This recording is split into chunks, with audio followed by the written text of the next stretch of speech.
हाथ की चूड़ियाँ और दाढ़ी के बाल। मुल्ला नसरुद्दीन कहानी चलिए स्टार्ट करते हैं। बहुत ही मज़ेदार कहानी है, चलिए शुरू करते हैं। एक दिन बादशाह अपने महल की छत पर बैठा हुआ था। उसके पास ही ख्वाजा मुस्तैदी के साथ खड़ा था। अभी थोड़ी देर पहले ही दोनों में किसी मसले पर विचार विमर्श हुआ था, जिसमें ख्वाजा ने बादशाह को अपनी राय बताई थी और बादशाह ने ख्वाजा की राय पर रजामंदी जाहिर की थी। तभी बादशाह ने उस मसले से अपना ध्यान हटाया और अचानक ख्वाजा से पूछ लिया, ख्वाजा, ये राजकाज के मसले तो कभी ख़त्म नहीं होंगे, क्यों न कुछ देर के लिए ध्यान राजकाज से हटाकर हंसी ठिठोली की ओर लगाया जाए। आप हंसी ठिठोली के रंग में हैं आलम पनाह।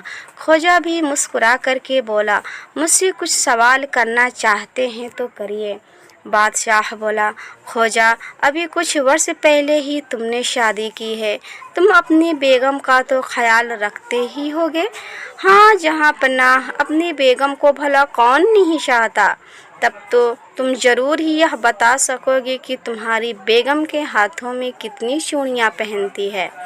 ख्वाजा खामोश रहा, उससे कोई जवाब देते नहीं बना, लेकिन बादशाह था कि उसे छोड़ना नहीं चाहता था।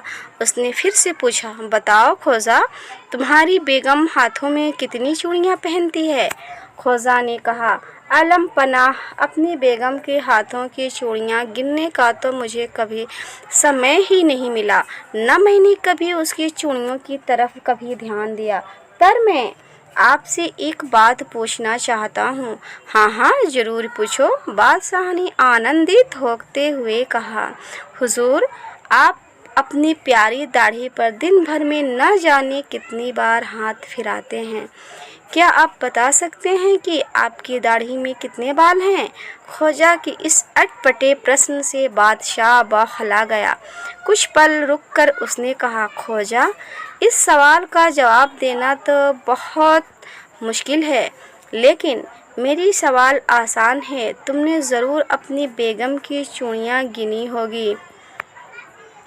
ख्वाजा ने उत्तर दिया, आलम पनाह, स्त्री के हाथ की चूड़ियाँ गिनना भी असंभव ही है।